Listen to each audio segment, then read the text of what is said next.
Siguiente ejercicio. Ahora vamos a ver cuando nuestro punto que tenemos que ubicar en el plano cartesiano está ya no en el primer cuadrante, sino puede estar en el segundo, tercero o cuarto cuadrante, ¿sí? ¿Por qué pasa esto? Por ejemplo, cuando nosotros teníamos puntos en el primer cuadrante, el ángulo que tomamos siempre quedamos que era el que se forma entre el eje de las X y el que une, el vector que une el origen con mi punto. Entonces, si estaba en el primer cuadrante, siempre íbamos a tener ángulos menores a 90 grados. Y pues ahí no había problema, ¿no? Porque el ángulo menor a 90 grados es el que tiene, o en el que se definen razones trigonométricas. Para ángulos mayores a 90 grados, pues ya tenemos problemas. ¿Por qué? Porque ya no se forma el triángulo rectángulo y por lo tanto, pues si no tenemos triángulo rectángulo, pues de dónde vamos a sacar hipotenusa y catetos para sacar o definir mis razones trigonométricas, ¿no? Entonces, ¿cómo le vamos a hacer cuando pasa cosas de ese tipo? Por ejemplo, yo tengo aquí ángulo mayor a 90 grados, ¿por qué? Porque el punto P que me dan tiene coordenadas menos 3,4. Aquí ya lo tengo ubicado, menos 3 en X a la izquierda, 4 en Y.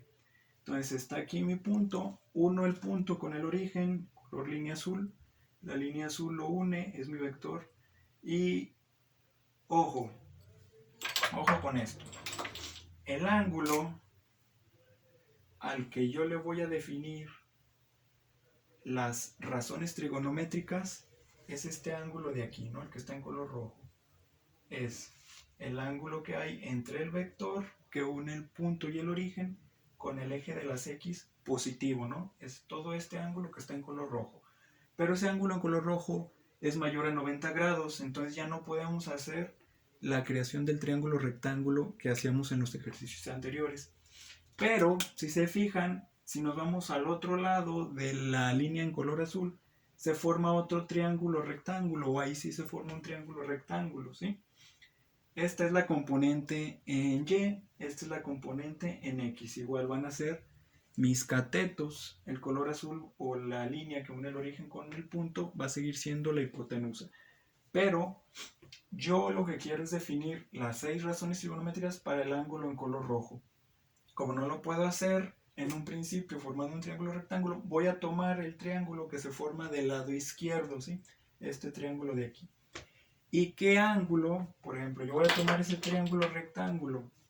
El ángulo que voy a tomar para definir los catetos, cuál es el adyacente y cuál es el opuesto, va a ser igual otra vez el que se forma entre el eje de las X y el vector. Entonces mi vector está aquí, eje de las X, el ángulo que se forma entre ellos dos es esta parte de aquí, dentro del triángulo rectángulo que sí se forma, ¿sí? Entonces, yo voy a usar este ángulo que está en color verde solo para indicar cuál va a ser el cateto adyacente y cuál el cateto opuesto. Pero lo que yo quiero encontrar es este ángulo que está en color rojo y sus razones trigonométricas, ¿sí? Entonces el ángulo en color verde solo me sirve o solo lo voy a usar para sacar o definir cateto, cuál es el cateto adyacente y cuál es el cateto opuesto. Entonces, en base a este ángulo, cateto opuesto va a ser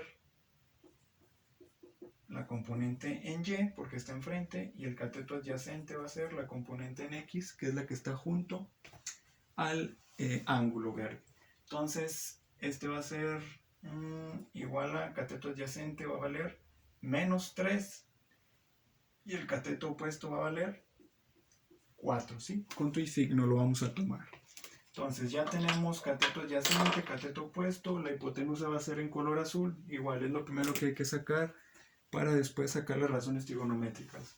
Hipotenusa es igual a raíz de la suma de los cuadrados de los catetos, menos 3 al cuadrado más 4 al cuadrado, ¿sí?